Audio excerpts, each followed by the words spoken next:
కాకినాడ పోర్టుకు వెళ్ళి ద్వారంపూడి బ్రదర్స్, ద్వారంపూడి కుటుంబం ఆధ్వర్యంలో జరుగుతున్నటువంటి ఈ స్మగ్లింగ్ మాఫియా ఏదైతే ఉందో వారి అక్రమాలని బయటపెట్టడానికి ఆ రోజున నేను స్వయంగా కాకినాడ వెళ్ళి స్థానికంగా ఉన్నటువంటి మా నాయకులు చంద్రరాజప్ప గారు, కొండబాబు గారు, ఇంకా అనేక మంది మేము పోర్టు లోపలికి వెళ్ళి, ఈ రోజున పవన్ కళ్యాణ్ గారు వెళ్ళినట్టు మేము ఆ రోజున పోర్టు లోపలికి వెళ్ళాం. అప్పుడు కూడా మమ్మల్ని అడ్డుకునే ప్రయత్నం చేశారు, మా పైన కేసులు పెట్టారు పోలీస్ స్టేషన్ అక్కడ ఆ రోజున. కానీ మేము కొంత వారిని ఎదుర్కొని లోపలికి వెళ్ళి పరిశీలించాం. ఆ తర్వాత ద్వారంపూడి పాపం తీవ్రంగా ఆగ్రహించి, అంటే అసలు నా అడ్డాలోకి వస్తారా, మా పోర్టుని మీరు తనిఖీ చేస్తారా అని చెప్పి పాపం ఆయన గారికి పట్టరాని కోపం వచ్చేసి మేమందరం మా పార్టీ ఆఫీసులో కూర్చుని ఉంటే మా పార్టీ ఆఫీస్ మీదకి రౌడీ మోకలను పంపించాడు. చాలా చాలా బీభత్సం సృష్టించాడు ఆ రోజున. ఎందుకంటే అక్రమాలన్నీ బయట పెట్టాం కాబట్టి ఆ రోజు నా పైన చాలా కక్ష కట్టాడు. ఒకసారి దీన్ని పూర్వపరాల్లోకి వెళ్తే వికే గారు, ఇది ఒక జగన్మోహన్ రెడ్డి ముఖ్యమంత్రి అయిన తర్వాత ఒక ప్రణాళికాబద్ధంగా కాకినాడ పోర్టుని ఈ బియ్యం ఎగుమతులకి, దొంగ బియ్యం అంటే పేదవాడికి దక్కాల్సినటువంటి బియ్యాన్ని దొంగలించి విదేశాలకు, ముఖ్యంగా ఆఫ్రికా ఖండంలో ఉన్నటువంటి ఐవరీ కోస్ట్ అనే దేశంలో ద్వారంపూడి కుటుంబం అక్కడ పెద్ద పెద్ద గోడౌన్లను కూడా నిర్మించింది.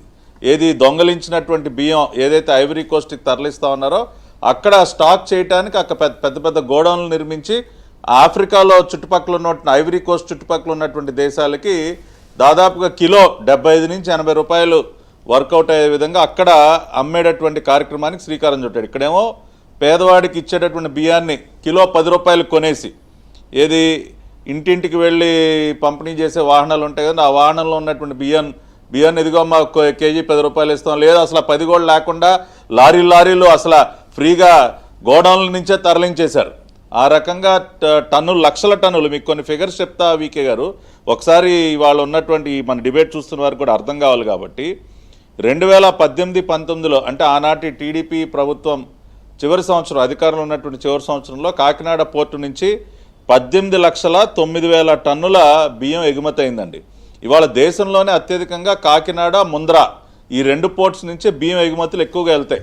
అంటే లీగల్గా వెళ్ళేటటువంటి ఎగుమతులు 2018-19లో 18,09,000 టన్నులు ఉన్నటువంటి బియ్యం ఎగుమతులు జగన్మోహన్ రెడ్డి ముఖ్యమంత్రి అయిన తర్వాత 2019లో 2020-21కి వచ్చేసరికి 18 లక్షల టన్నులు కాస్త 31,51,000 టన్నులకు పెరిగిపోయింది. 2 సంవత్సరాల్లోనే దాదాపుగా డబుల్. 2021-22కి వచ్చేసరికి అది కాస్త అమాంతం పెరిగి 48,26,000 టన్నులకు పెరిగిపోయింది. అంటే ఎక్కడ 18 లక్షలు, ఎక్కడ 48 లక్షలు వికే గారు? అంటే 3 సంవత్సరాల కాలంలో 30 లక్షల టన్నుల బియ్యం ఎగుమతులు అమాంతం పెరిగిపోయాయి కాకినాడ పోర్ట్ నుంచి.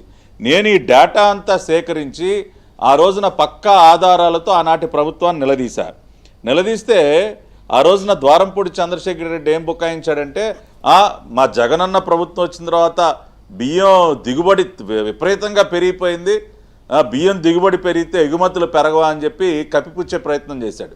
సరే, ఆ సమాచారం కూడా అది కూడా తీస్తే 2018-19లో ఆనాడు మన రాష్ట్రంలో బియ్యం యొక్క దిగుబడి 82,30,000 టన్నులండి. 82,30,000 టన్నులు మొత్తం దిగుబడి. 2020-21కి వచ్చేసరికి అది తగ్గిపోయింది. 82 లక్షలు కాస్త 78 లక్షల టన్నులకి తగ్గిపోయింది దిగుబడి. బియ్యం దిగుబడి తగ్గిపోతే ఎగుమతులు ఎలా పెరుగుతాయరా సన్నాసి అని ఆ రోజున మళ్ళీ ప్రశ్నించా. నువ్వు చెప్పాయని కూడా పచ్చి అబద్ధాలని చెప్పి. అప్పుడేం చెప్పాడు, ఇది మన రాష్ట్రం కాదు, ఛత్తీస్గఢ్, తెలంగాణ నుంచి కూడా వస్తుంది బియ్యం, ఇక్కడి నుంచే ఈ 3 రాష్ట్రాల బియ్యాన్ని ఇక్కడి నుంచే ఎగుమతి చేస్తా ఉన్నాం అని చెప్పి మళ్ళీ ఏదో కలరింగ్ ఇచ్చే ప్రయత్నం చేస్తే, మళ్ళీ అది కూడా మొత్తం డేటా తీస్తే 3 రాష్ట్రాలు ఏపీ, ఛత్తీస్గఢ్, తెలంగాణ 3 రాష్ట్రాలు కలిపి 2018-19లో 2,14,00,000 టన్నుల బియ్యం ఉత్పత్తి దిగుబడి వస్తే 2020-21కి వచ్చేసరికి 2,14,00,000 3 రాష్ట్రాల దిగుబడి. అది 2020-21కి వచ్చేసరికి 2,27,00,000కి, అంటే కేవలం 13 లక్షలు 3 రాష్ట్రాల మీద కలిపి. కానీ కాకినాడ పోర్ట్ నుంచి ఎగుమతులు 3 సంవత్సరాల్లో జగన్మోహన్ రెడ్డి గారు ముఖ్యమంత్రి అయిన తర్వాత 30 లక్షల టన్నులు పెరిగిపోయింది. అంటే ఇది పక్కాగా పేదవాడి బియ్యాన్ని దొంగలించారని చెప్పి ఇంత డేటాతోనే ఆ రోజున ప్రూవ్ చేసి కాకినాడ వెళ్ళటం జరిగింది నేను. ఇది ప్రణాళికాబద్ధంగా ఏ విధంగా చేశారంటే వీకే గారు, ముందుగా కాకినాడ పోర్టుని కబ్జా చేశారు. అరబిందో పేరుతో విజయసాయి రెడ్డికి స్వయంగా వియంకుడు